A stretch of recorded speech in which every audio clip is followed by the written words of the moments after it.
So we all need inspirational stories in our lives, right? They help us get through difficult times. They give us hope. They help us remind us of the good in the world and help us recognize evil. No doubt there is evil in our country, in our world, and there are many reasons to be fearful. But we can't let that fear paralyze us, or as the Indigo Girls say, think ourselves into jail. So, let's hear a few inspirational stories from that treasure trove of tales, Reader's Digest. Now, growing up, I enjoyed Reader's Digest, particularly the humorous sections, Laughter's the Best Medicine, All in a Day's Work, about the foibles of the workplace life. And I occasionally read the more in-depth articles also, but then again, there's only so much time until someone would come knocking on the back door. That said, here are a few stories that might warm your heart. This is called Unflagging Love. In August of this year, Carrie and Lori Riley came home to find their rainbow flag had been stolen and their house egged. Anti-homosexual vandalism wasn't at all what they expected in their close-knit Natick, Massachusetts neighborhood. As it turned out, it also wasn't what the neighbors expected either.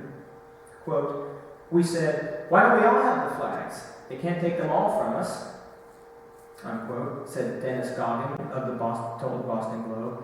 And within days, the rainbow flag, the symbol of gay pride, was flying in solidarity with the rioters on over 40 other homes in the community.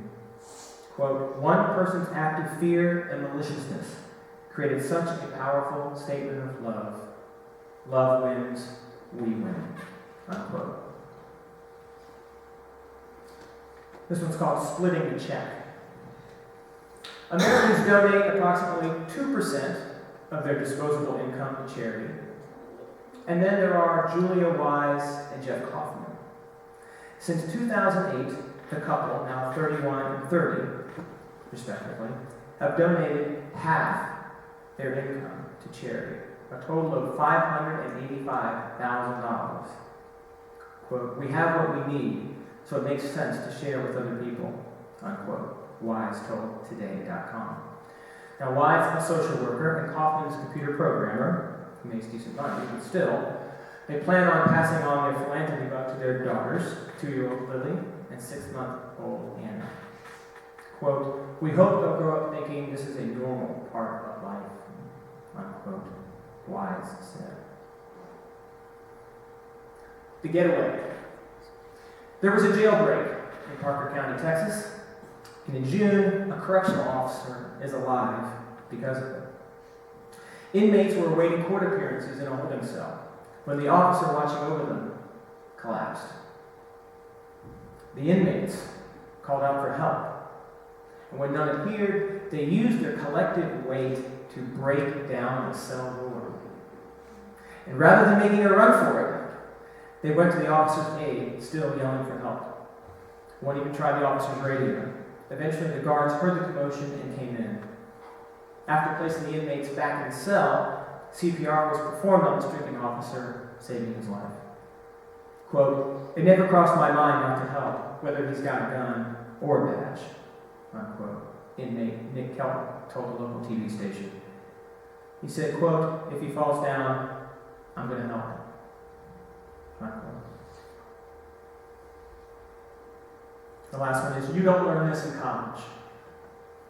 When police found Fred Barley, 19, living in a tent on campus of Gordon State College in Barnesville, Georgia, they were prepared to evict him. Then they heard a story. Barnes had ridden 6 hours from Conyers, Georgia, on his little brother's bike, carrying all of his possessions, which included a duffel bag, a tent, 2 gallons of water, and a box of cereal, in order to enroll for his second semester at the school as a biology major. He arrived early to look for a job, but no luck. Quote, "I'm like, man, this is crazy," unquote, Officer Richard Carricker told ABC News New York. And moved by Barley's plight, Officer Carricker and his partner put Barley up at a motel on their own dime. Word spread, and soon people donated clothes, school supplies, and funds to cover the rest of his hotel stay. He was even given a job at a pizzeria. And then there was Casey Blaney of Barnesville, who started a GoFundMe page for Barley after spending some time with him. Quote, I thought, geez, this kid just rode a 20-inch little boy's bike 6 hours in 100-degree weather. He's determined, unquote, she wrote on her Facebook page. The fund reached $184,000, all of which is going into an educational trust for Barley. There's a lot of good in the world, and there's a lot of good here. We don't have to look too far to see the things that happen here, whether it's with our Pachem, with our soup kitchen, with our food pantry, the things that we do with impact in the community. There's so many things that happen here in our community that we can hold up as well. So may these stories and the songs that we've offered tonight give you hope, inspiration, maybe even a little energy to face the trying times that you may be facing now, or that we all may be facing in the years ahead. Blessed be.